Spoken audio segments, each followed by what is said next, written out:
Pre, para sa'yo lang tong offer na to. 2,000 pesos passive income araw-araw, napakadali. Walang kailangang skill. Nasa bahay ka lang. Wala kang ilalabas na pera, wala kang kailangang aralin. Lahat sa cellphone, post lang. Paano? Ganito. Pag may narinig kang ganyan, parang ang dali, no? Parang easy money. Alam mo, dapat magduda ka na agad. Kasi tandaan mo to. Pag masyadong maganda para maging totoo, malamang hindi yan totoo. If it's too good to be true, most probably, it's not true. Ako recently lang, inoferan ako, $4,000 daw para mag-appearance sa isang podcast. Yung reaction ko agad, I gotta do it, man.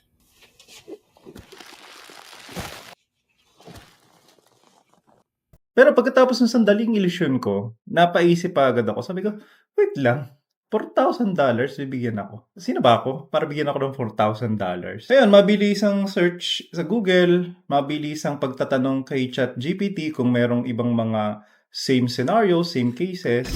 At isa pala itong coordinated phishing scam. So, ang kanilang modus ay kukuha ng mga information sa mga may account na, may mga social media following, and try nilang i-hack yung mga account. Alam niyo, maraming tao ang gusto talagang yumaman ng mabilis kasi ang hirap ng buhay eh. Kaya alam niyo, normal lang yan. Lalo na ngayon, nakikita natin na marami namang kumikita talaga sa online content. Hindi lang basta yung mga content creator, no? Mas madalas nakikita yung mga 16 years old, nagnegosyo, nag-buy and sell, nagbenta ng kangkong, milyonaryo na. Merong mga nag-offer, magpapakita, passive income daw, kahit tulog ka, lumalaki yung pera mo. May mga nagsasabi rin, nag-chat sa Viber or somewhere na passive income.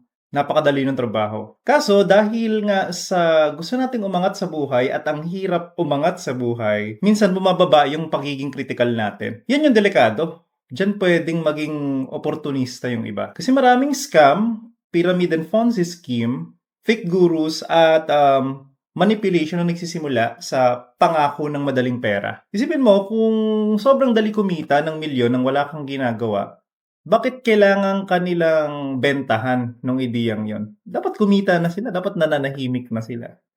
Bakit kailangan ka pa nila i-recruit? Di ba? It doesn't follow. Kung madali yon, mananahimik na lang yon at papaldo na lang yon. In connection dito, pwede nating pag-usapan yung sinabi ni nung philosopher and great writer na si Fyodor Dostoevsky. Ito sabi niya, mas madali para sa tao na lokohin yung sarili niya kaysa harapin yung totoo. Kasi alam niyo, hindi naman scammer yung karaniwang nang loloko sa atin. Alam niyo kung sino yung karaniwang nang loloko sa atin? Sarili natin. Eh bakit? Dahil gusto nating maniwala na may shortcut ang lahat ng bagay. Hindi ko po sinasabing imposibleng kumita sa online. Marami nang kumita, no? May mga yumaman, may mga umunlad na talaga. Pero, halos lahat ng totoong paraan, yung mga legit, may kapalit po. Oras, skill, pagod, consistency, risk. Yung mga bagay na ayaw marinig ng karamihan. Yung mga bagay na pag narinig, masasabi agad na parang ang hirap naman yan. But that's the point. That's the point. Diba? Yun yung baitang mo para umangat, yung barrier to entry.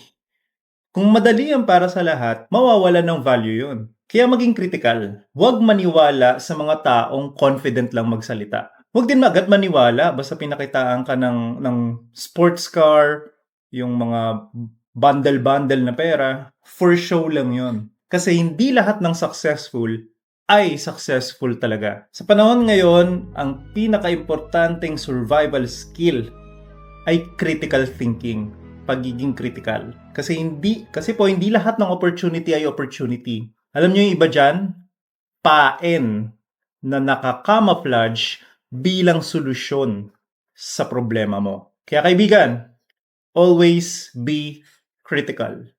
Choose faith, aim upwards, and keep moving forward. Padayon.